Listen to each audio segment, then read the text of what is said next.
Dahlia is asking about iron deficiency. Dr. Osborne, why do I still have iron deficient anemia if my periods are pretty light and colitis is in remission? I'm following a good diet and exercise regimen.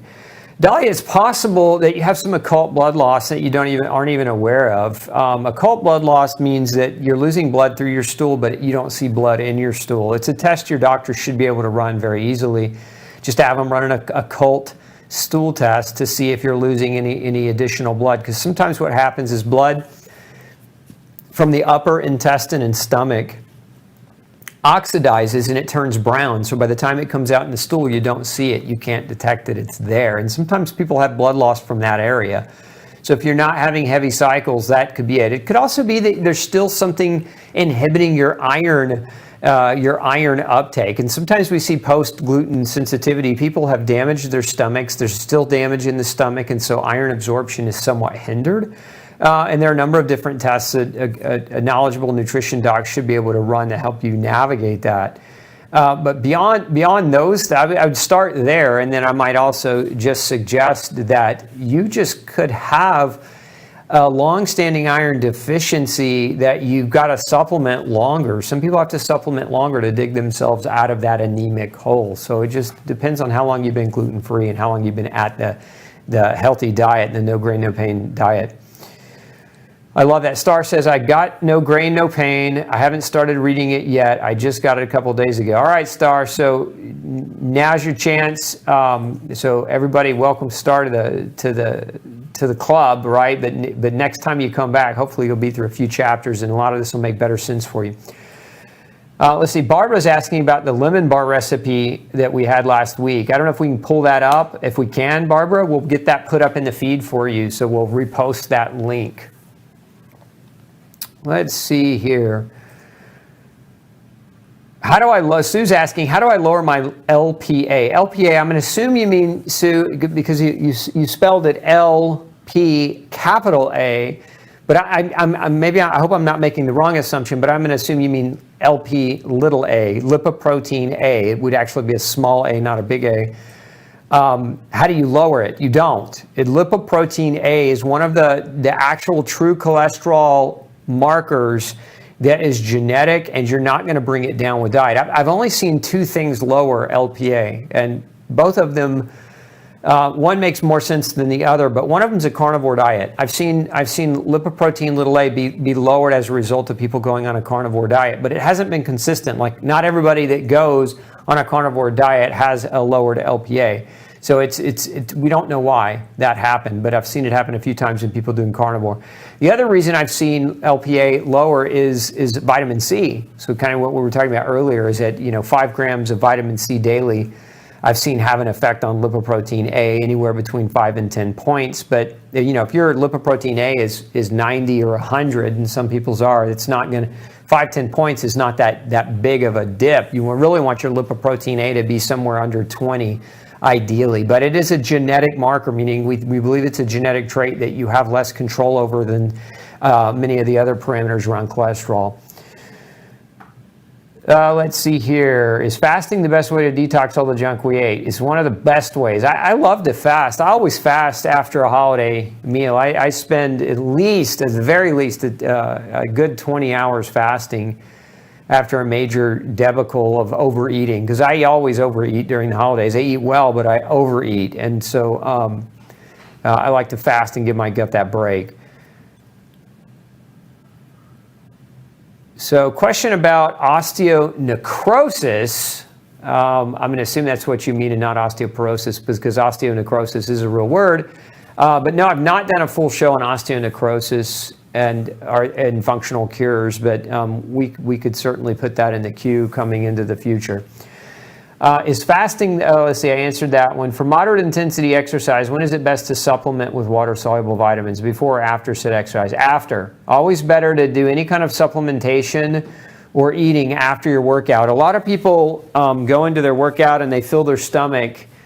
They eat, or they do a smoothie or like an energy type deal. I don't recommend that, because one of the things that causes leaky gut transiently is intense exercise. So if you're doing really light, moderate exercise like yoga or stretching, it's probably not that big a deal. But if you're doing something more aggressive, like a high-intensity interval-style exercise or workout, like a Tabata or a CrossFit-style workout or a boot camp-style workout, you really don't want a full stomach, and you don't want a bunch of pills sloshing around. Remember, what happens when you exercise is blood leaves your gut to go to your muscles, and so you're taking the resource of blood away from the GI tract. You don't want to put a bunch of food or a bunch of supplements in you that your gut has to deal with while you're also pushing all your blood out to your extremities. So it's always best to do it after the exercise is done. Would I advise to avoid all foods that list vinegar as one of the ingredients but don't identify a specific type of vinegar? I would, unless you can verify where the vinegar is coming from, Mary Jo. Vinegar most of the time is corn, unfortunately. Now, not all are. There's some great products with apple cider vinegar. I've seen products with plum vinegar and other types of vinegar instead, but you do want to verify that it isn't corn.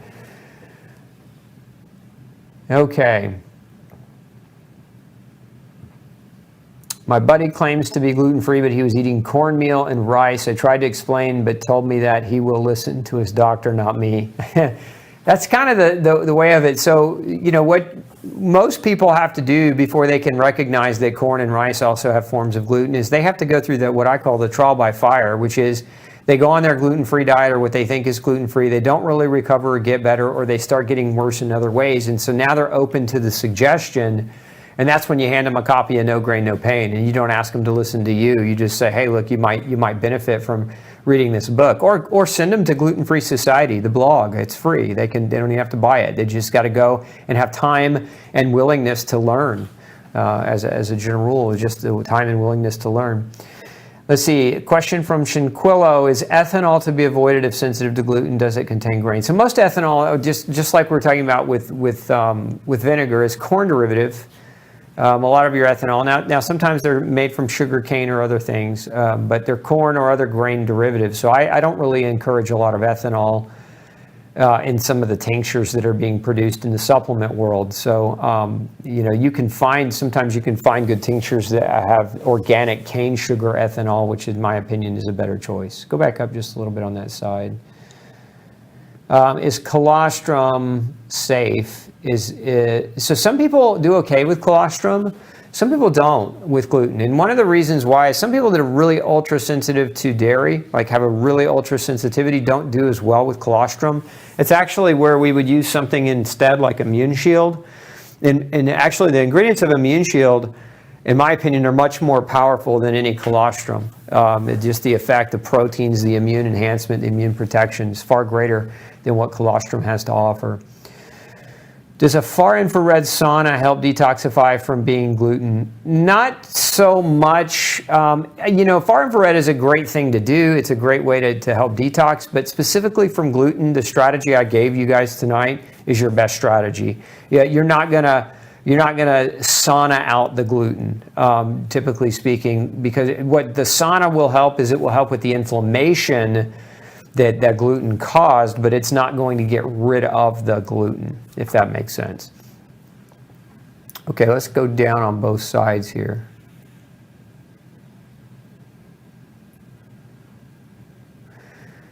I used to work in a daycare. There was a girl attending the daycare. She was diagnosed with celiac disease. She was given food with gluten by the kitchen. My boss told me her intestines will heal. I was so mad to do this to a 4-year-old girl, and you can't open her up to see if her intestines healed. Yeah, that's disgusting. I have to say, Cynthia, thanks for sharing that story. Years ago, there was a chef, I want to say it was in Colorado, but he was purposefully serving gluten in his restaurant to people that were requesting gluten-free. And I think they ended up closing his restaurant down. He might even have gone to jail for a time. But that's criminal. It'd be one thing if they didn't know and they accidentally did it. It's a totally another thing when you're asking and they're saying they'll heal. They should shut that daycare down. Let's see here. Will you get stomach pain with the flush? Nicole wants to know. So if you're doing the vitamin C flush, will that cause stomach pain? Some people get gassy and bloaty, but I've never seen anybody get direct stomach pain where oh my gosh, it was just like a searing pain. It's just more because as that water's pulling into your bowel, you get a little gas and bloated until it pushes out. But no, we don't typically see people get a lot of stomach pain. Can ascorbic acid be made of something other than corn or wheat? It can be, yes. And so that's why you always want to know. Ascorbic acid doesn't have to be corn or wheat, but it can be. Ascorbic acid could come from citrus. So again, it can come, they're cherries. There are a number of things that vitamin C can be derived, or ascorbic acid can be derived from, as far as ascorbic acid is concerned. It's just that in the industry, the common standard is to use corn because it's the cheapest. And so most products do use corn. We don't. So at Gluten-Free Society, if you use our Detox C, you're not going to get corned. I like this comment from Robbie. She says, I love your vitamin C. I only need 3 grams to flush, and my flush time is 45 to 60 minutes. Yeah, that's awesome. That's an example of somebody who's dialed in, and if they do a flush, it happens really, really fast. It's really, really simple. It's very, very potent.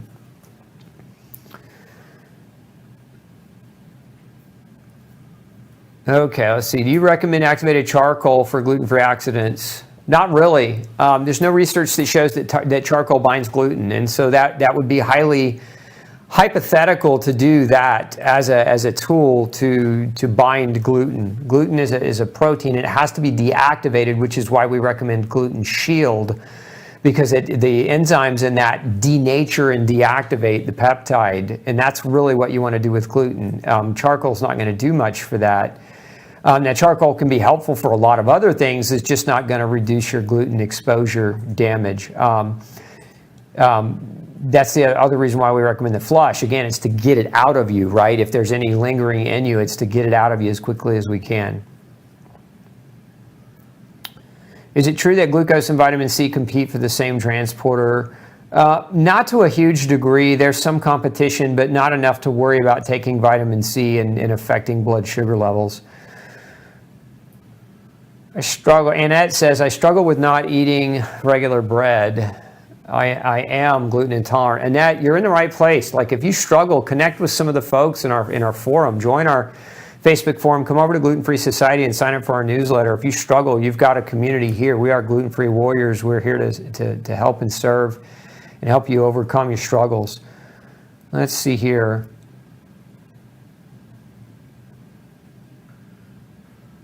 Yeah, so Betty says the recovery bundle has the C tabs. That must be for after. It is, Betty, and so if you're looking for the powder, you would do that separately. We have a gluten recovery bundle which has the vitamin C tabs, and that's for after as well. How can we detox from a nagging wife or husband? I like that question.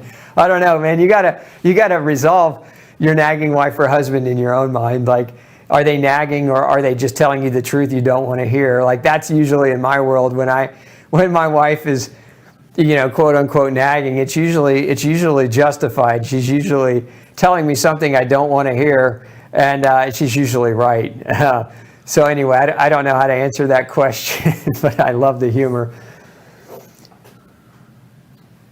I like this. So we got absolutely no gluten in my mouth anymore. I follow no grain, no pain. I eat only my own prepared food. Take no chances. Love that, man. True warrior. Love that you're taking it diligently and seriously. Ricky's asking about a vitamin C flush for a colonoscopy prep. Yeah, we see people doing it all the time, Ricky. Obviously, you want to talk to your GI doctor. Most of them aren't familiar with it, so they're not going to be comfortable with it. But I can tell you, I've seen a number of people choose to do that, and they fly through their colonoscopy with no issues at all. I mean, it cleans you out better than, in my opinion, just as good as the toxic nonsense that has corn filler in it that most doctors prescribe you before that colonoscopy. It never made sense to me to take a toxic compound right before colonoscopy that could irritate your lining, and then you're going to shove a camera up there to see if your lining is irritated. Like, how much sense does that make to take poison to then take a picture? Anyway, I like this. So Mary says, oh, the holidays. So I got a larger purse and to always bring my own food in a Ziploc. Trust no one. We talked about that last week. I like to hear a lot of you kind of reaffirming that, right? OPF. Don't. What's the song? OPF. You know me. What, I don't know. That maybe it's a different acronym that we shouldn't talk about on the show. But what about those of us that cannot fast due to hypoglycemia or other medical condition? if you can't fast, do the flush, and try intermittent fasting instead. Like, give your body as long of a break as you can tolerate with the hypoglycemic episode. So if you can do 14 hours, do it. If you can do 16 hours, do it. If you can do 18, do it. So do what you can tolerate, but give your gut as long a period of break as you can in between meals for that first several days. As far as parasite binding agents, it just depends. I mean, my favorite natural antiparasitic formula to support parasitic fluidity through the GI tract really is something called intestinal defense. And that's a formula on gluten-free satiety. I talked about that a number of weeks ago in relationship to the disease that shall not be named, because one of the ingredients in that it has antiviral properties that are similar to ivermectin. As a matter of fact, one of the ingredients, it's called artemisinin, shared the Nobel Prize in medicine with ivermectin. I think it was back in 2015 for its potency in that way. So that's what I prefer naturally if you're trying to do a cleanse in that way. Go back up just a little on that left. Yeah. So another comment on that daycare giving a little girl gluten. Somebody said they should also pay her medical bills. How awful! Don't disagree. Would you consider desiccated beef liver supplements for iron? Yeah, potentially, but it depends on the quality of the desiccated beef liver supplement and the quantity. You got to eat a lot of desiccated beef liver pills in order to get a quantity of iron from those types of supplements. Most people take 2 pills a day, and you really got to be upwards of 10, 12 of those pills, depending on the size of the capsule. If they're 500 milligrams, you got to get more than a couple pills to get any kind of meaningful amount of iron from a desiccated liver pill. So Angel says, I did fasting for 20 days. I had a contamination a few days ago, but my body did not react. How come? Some people get to a point on their gluten-free journey where when their body's really healthy and resilient, if they get an accidental exposure, they're resilient. So they don't end up on the floor, end up in the hospital, or end up in dramatic pain, because their body has resiliency to deal with it. And that's really where most of you want to be, where if you accidentally got exposure, it's not wrecking you for 2 months. Where we see people get really clobbered is when they're newer to the journey, in that first 12 months where they're getting many exposures here, there, and everywhere by accident or on purpose, and they haven't fully recovered yet. So their body is just basically screaming at them, stop it. It's trying to get you to quit by sending symptoms your way. But once you're on a good side of health, sometimes people don't experience a dramatic change. But if they continue to get those exposures, it kind of creeps back in and then slowly starts to eat away at their health. Since going grain-free, I'm craving protein. Any ideas? Yeah, eat more meat if you're not a vegetarian. Think about your protein intake. If you've gone grain-free because of a health issue, a lot of people are protein malnourished. And so, as a general rule of thumb, if you are protein malnourished, you want to get 1.2 to 1.4 grams of protein per kilogram of body weight. And so your body may be craving protein for you because it needs that protein as an agent to heal, because you've been damaged for so long. So don't be shy. This, for many of you is going to equate to, if you take your body weight in kilograms, and I think you divide it by 2.2, you get pounds. Or you multiply pounds by 2.2, you get kilograms. Did I say that right? No, you divide pounds by 2.2. Yes, thank you. Pounds divided by 2.2 equals kilograms. So that's the right calculation. I had to just think about that for a minute. I don't do much metric. We're in the U.S. But that was what's going to give you. So you multiply whatever that number is by between 1.2 and 1.4. So if you're as an example, let's say that you're 120 pounds, it's going to be approximately 60 kilograms. So 60 times 1.2 or 1.4 is going to get you somewhere around 70 grams-ish of protein in a day. And so that's, if you're under that mark, a lot of people, when they're transitioning their diet, they're at 40, 50 grams of protein a day. It's just not enough to heal. So you may be craving that protein for that reason. So in that regard, adjust your protein intake up. And the best way to do that is with food, right? But if you're out of food options or you need supplemental options, check out our ultra pure protein.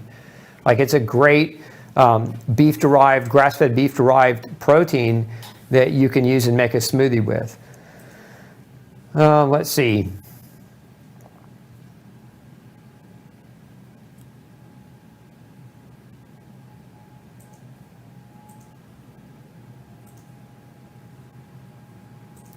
Can gluten cause a sinus infection, and what do you recommend? Yeah, gluten, it's not that it causes an infection. Gluten can cause your sinuses to fill up with mucus. That's not an infection per se. Now, gluten can sequester your immune system's attention, right? So it can, it weakens your immune system, gluten can, and so it can predispose you to developing or picking up a sinus infection, but gluten itself is not a direct cause, because gluten is not an infectious agent, right? It's not an infectious microorganism, but it can cause excessive mucus production and compact your sinuses, which predispose you to developing infection, along with weakening of the immune system. So, one of the best things you can do to help support good sinus drainage, we have something called Ultra Sinus Support. It's a gluten-free formula, and one of the primary ingredients in it is N-acetylcysteine, NAC, which has been, NAC is one of those things right now. You're really hard pressed to get NAC because everybody's buying it up in large quantities, and the supplement companies can't keep up, and there's this fear that it's going to be pulled from the market soon.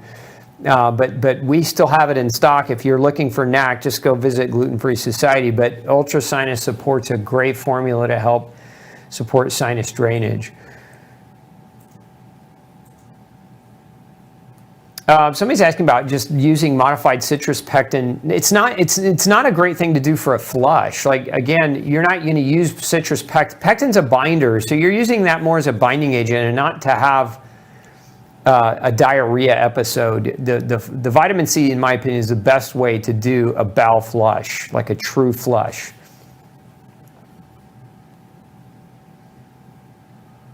Why do I have ALT liver enzyme high despite being gluten-free? That's a good question. I don't know. There are a lot of reasons why. I mean, alcohol can do it. Other food sensitivities can do it. Living in a moldy environment can do it. Having a yeast overgrowth can do it. Like, there's a number of possibilities, Angel, of why that could be the case. So that would be just a great thing to explore with your doctor if he's open to exploring those different areas. Again, a lot of doctors will just tell you don't worry about it, depending on how high the elevation is, and other doctors might send you to a liver expert and have biopsies and other things done, because there's also a form of autoimmune hepatitis. So, the question I would have for you, Angel, is: are you true gluten-free or are you traditional gluten-free? Because if you're not true gluten-free, that may be one of the reasons why. But again, there are other reasons the liver can struggle. Deanne is asking why vitamin D levels don't increase even with supplementation. What can cause the absorption issue? So a lot of times vitamin D won't elevate when you supplement because there's two main reasons that I see. Number one, you're not taking anywhere near the quantity that's necessary to increase your level. For most adults, you got to get to 10,000 units a day. 10,000 units, international units a day of vitamin D. Most people are scared of that. Most doctors are scared of that, so they'll tell you 2,000. 2,000 is like spitting on a forest fire. You're not doing anything. You're not going to elevate your D levels with that amount. The other reason why we'll see vitamin D levels be challenging to press up is, one of the bigger ones is that a person has an underlying source of chronic inflammation. Your body uses vitamin D to put out the fire.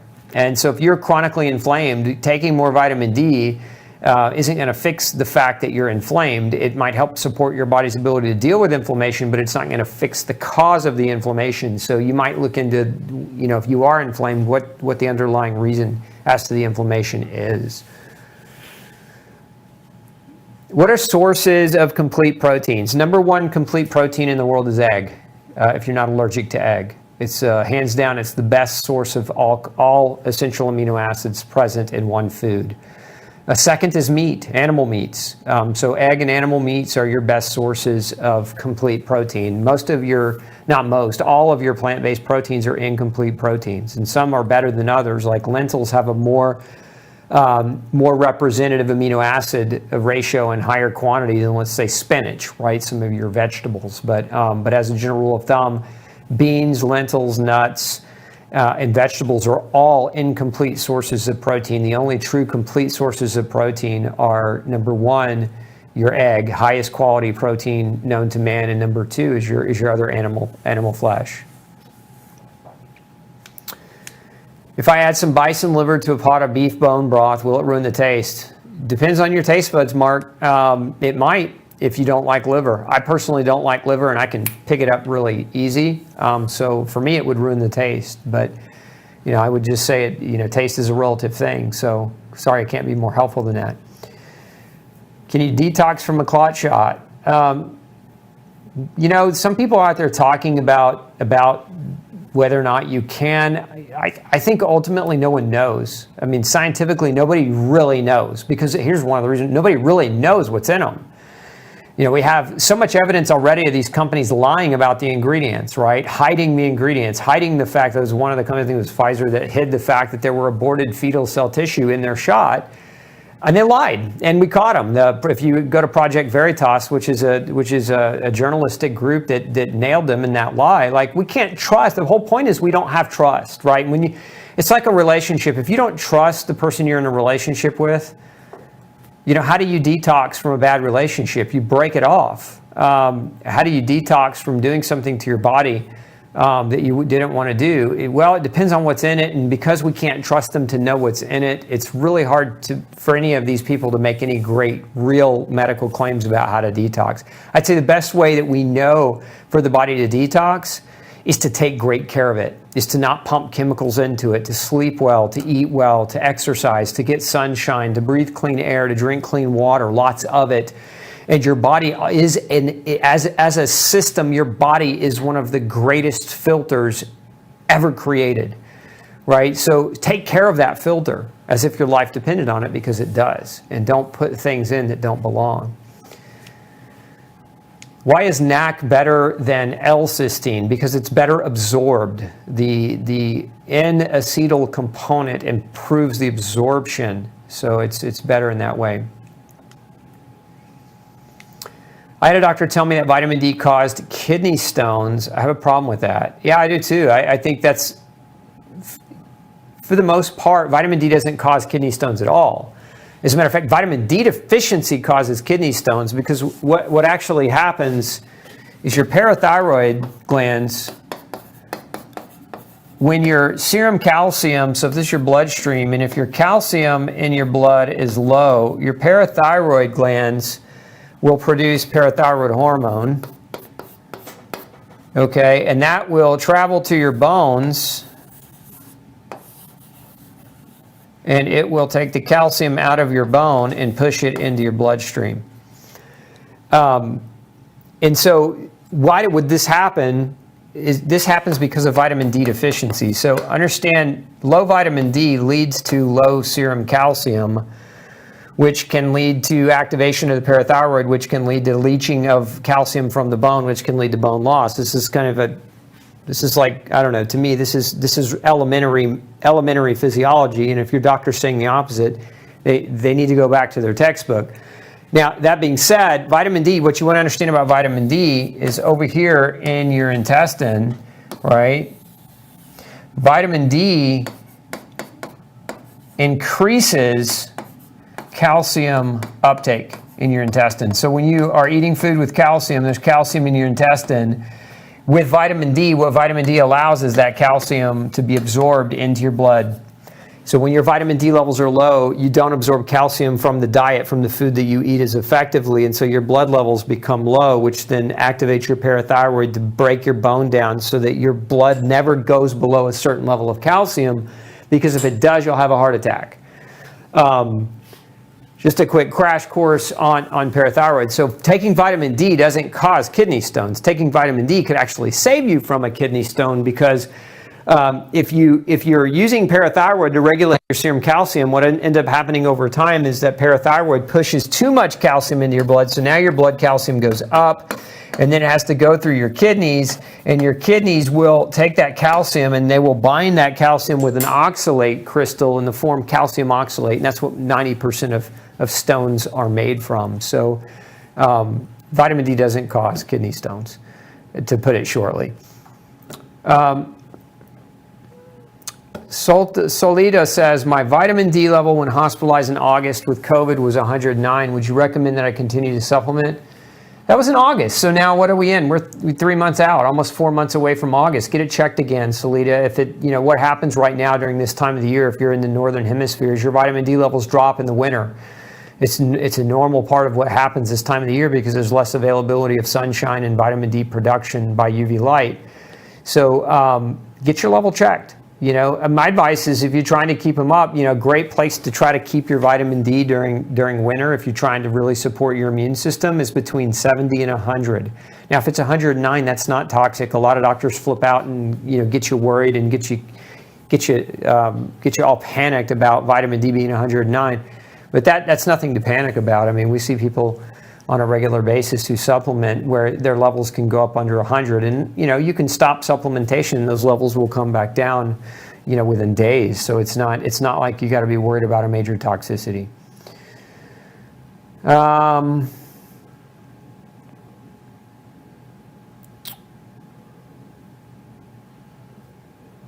Is fasting recommended for perimenopausal women? Is hormone disruption a concern? No, fasting's fine. If you're perimenopausal, you can fast again as long as you can tolerate it. There's no danger in fasting. Can hemp hearts trigger inflammation for someone with non-celiac gluten sensitivity? No, I mean not unless you're also reacting to hemp hearts, meaning your body is sensitive to that food item. But as a general rule, no. I mean, there's not a correlation or cross-reactivity between hemp hearts and gluten. Any luck finding a retailer in Toronto to carry Warrior Bread? Not yet. We're waiting for COVID to kind of go away to a certain extent where we can actually do business again across a border without dramatic headaches. So be patient with us, and we're going to do our best to get that taken care of. Can you recommend a safe shampoo to help with hair loss? So no shampoo is going to help with hair loss. Hair loss comes from the inside out. It doesn't come from the use of a shampoo unless you're using a shampoo that has poison in it that's causing damage to your hair follicles, leading to that loss. But most people's hair loss, I'll give you a couple of top simple things that cause hair loss that we see. Number one is your thyroid. Ask your doctor to check your thyroid. Low thyroid will lead to hair loss. Number two, gluten. Gluten can cause low thyroid, which is one of the reasons why many women have low thyroid in the first place. So gluten can definitely cause hair loss. Number three is your protein level. Most of the time people eat too little protein, and remember your hair is made from protein. And when you're trying to recover after years of gluten-induced damage, you oftentimes need more protein than what you may need for the rest of your life. But those first many months, you might need more protein. And so your body does not prioritize hair growth over healing. And so hair loss can come from that as well. Those are just examples. But I would say it looks like you're on a paleo diet and you try to stay away from gluten. So trying to stay away from gluten is not good enough. You have to stay away from gluten if that's the trigger. You can't try. You have to definitely do it. Remember what we said tonight: 20 parts per million is enough to create damage for up to 2 months. After consuming gluten, how to deal? I'm going to assume you mean deal with severe body aches and pains. So doing this protocol that I shared with you tonight would be what I would suggest. Is really jump on that protocol quickly. Do we do post to Australia? We do if somebody is a client in the practice. We ship to Australia, but generally from Gluten Free Society as our storefront there, no, we don't ship yet. We're working on a FedEx deal right now where we're hoping to be able to ship much easier and much cheaper to folks overseas.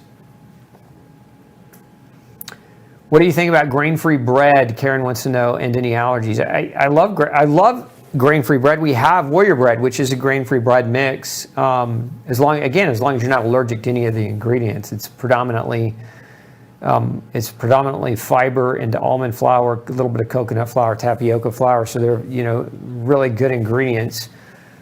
Sodium lauryl sulfate and let's see, R8 in shampoo and bad for, yeah, so SLS, sodium lauryl sulfate, bad for your hair. I think that was just somebody trying to answer the hair loss question. Check your shampoo products for SLS and SDS. They're not good for your hair. When looking at the ingredients of vitamin C formula, are there any hidden designations for the presence of grain? There can be. I mean, most of the time, so ascorbyl palmitate is an example of a potential for corn. Not all ascorbyl palmitate is corn, but some can be. So that is a potential for as a hidden ingredient. Ascorbic acid is a potential. Citric acid is a potential. Again, it doesn't mean grains in there, but it means you should verify that it isn't.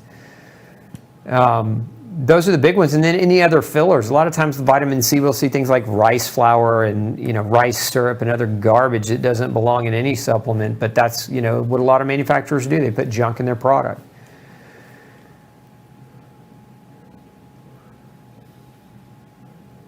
So I think a lot of questions about I'm going to assume you mean biosil, meaning silicate, like a bamboo-based silica for helping to detoxify like heavy metal. It can be helpful.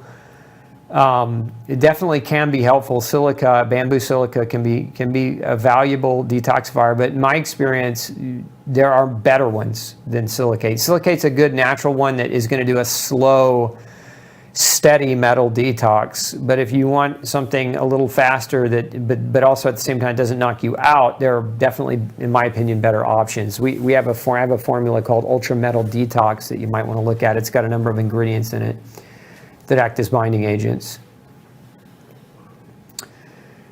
Let's see here. If you're a vegetarian, so I think going back to the question about protein earlier, what if you're a vegetarian and need more protein? Well, eat more protein.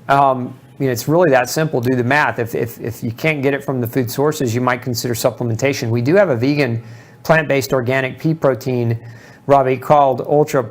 What do we call that? We changed the name recently. We had a contest. I can't remember exactly. We'll put that link up for you, Robbie. That way you have access to it. You can read more about it. Is organic really organic when crops are being grown with city water full of chlorine and fluoride? I love that question. I think it depends on the source of the water the farmer is using. A lot of farms, out in the country use wells. I mean, on my farm, we use a well water. And our well is it's over 700 foot deep, so I know it's filtered better than any filter you could ever buy. It's and it doesn't contain the chlorine or the fluorine or the other nonsense that we don't want in our water. So I think it just depends on the farmer and what the source of the water it is that they're using. If they're piping the water in from the city and they're not filtering it adequately, I think you really have to challenge that. I mean, we know. Just like in major metropolitan areas, like in Houston, there's 42 prescription drugs that you can actually identify in the drinking water. That, to me, is quite alarming, and I would not want to call something grown with that organic. What's my take on Mimosa pudica? I think it's good as a scouring agent for the GI tract. As far as like a deep detox, I mean, there's so many other options. If you're talking about, it depends on what kind of detoxification you're talking about, because there's detoxification that occurs in multiple different organs through multiple different mechanisms. But if you're just talking about the gut, it's a good way to scour the gut. Let's see here. What causes elevated complement 3A? Inflammation. There's an immune assault happening in your body if your complement 3A is elevated. And there are a lot of different things that can cause that. I'm low on iron. Cheryl's asking, I'm low on iron. What's a good iron tablet? Ultra iron. We put a link up for you, Cheryl. Ultra iron, highly bioavailable form of iron with cofactors that help iron absorb and work better. Is fasting dangerous for someone with kidney 3B stage 3B? I assume you mean kidney failure stage 3B. No, fasting's not dangerous. Again, when you choose to do a fast, if you're worried or concerned of a medical issue, it's always a good idea to talk with your doctor about it. But as a general rule of thumb, most people can fast, minus your insulin-dependent diabetics, most people can fast really regular, 24 hours without any major danger.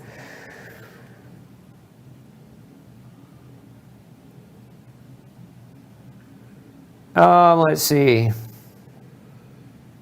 How to rebuild enamel through supplements and diet of the teeth? Good question. I think more than anything, there's one great way to know. So it's not like, hey, build your enamel with this. Like, there's not like the perfect supplement that's going to build enamel. I think one of the things that most of you should understand about enamel is that gluten causes enamel erosion. We're certain of it. There's been a number of studies that confirm that, as do other things. Gluten's not the only thing. So, I mean, if you want your enamel to grow back, if you want good enamel, quit damaging it. That's number one, right? Number one rule. Don't just take a bunch of pills and do the things that can damage it. Not that you are, but a lot of people, that's what they try to do. Beyond that, get tested.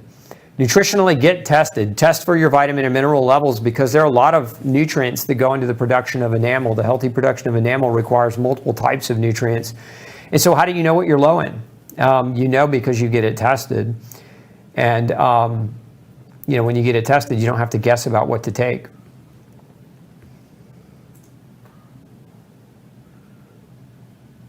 How do you detoxify hydrogenated fat? Man, the questions. The number one way to detox is to not tox. But okay, that's kind of a jerk answer. So there's not really a way to detoxify from hydrogenated fat. One of the best things that you can do is take a really strong, heavy enzyme with amylase, not less amylase, but more lipase. Lipase is a fat degrading enzyme, so it will help break that fat down and potentially, basically denature and break it down so that your body can excrete it better. But you're going to get rid of that hydrogenated fat, just quit eating it. Is turmeric and coconut oil safe as a toothpaste substitute? I don't want the fluoride. Turmeric and coconut oil aren't abrasive, so they're not really going to scrub the teeth. You'd want to have some kind of abrasive, like a baking powder or something. Even some people use like an activated charcoal type toothpaste, because there's some abrasiveness to it, and so it helps actually to scrub and clean the teeth. Somebody's asking about ultra iron. Is it high dose? It's not high. It depends on how much of them you take, right? One of the tabs of ultra iron is 25 milligrams, which I wouldn't consider to be high dose. I mean, we take people up to 150 milligrams, which is 6 times that with severe iron deficiency. So it just depends. It depends on the size of the person, the weight of the person, etc. My son's recovering from a horrid glutening, called me today with a bloody nose so bad. He said, if it doesn't stop in 10 minutes, Mom, I'll need to help to get to the ER. Gluten causes bleeding in my kids. He's 27 now, and it's a horrible, horrible symptom. I told him a spinach, banana, blueberry, and orange smoothie. It works. I taught them young, every single product has to be gluten-free. I'm glad that you're out there teaching. That's interesting, Kat, because my oldest son, his symptom of being gluten, actually his original symptom was nosebleeding. He would have spontaneous nosebleeds that would just go on, and sometimes he would pass out. He also would pass out, so that was one of the things that clued us in for him. Thanks for sharing. Let's see here. MS for 12 years, was stable a month ago, had a mild stroke. Only issue doctors found was high bad cholesterol. I run out of energy before the day is over. I eat AIP. Any advice for me? Yeah, you got to get to a good functional medicine doc, because that's not a simple, hey, give me 5 seconds of advice. I mean, you've got a major issue, a major condition, and that needs to be looked at with the time and attention and care that it deserves. If you can't find somebody locally, call my practice.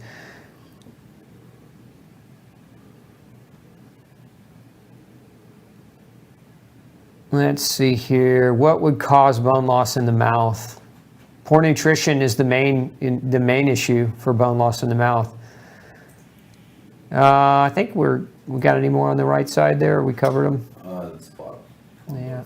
Okay. Yeah. I think that's another record. I think we got to them all. A lot of good questions tonight.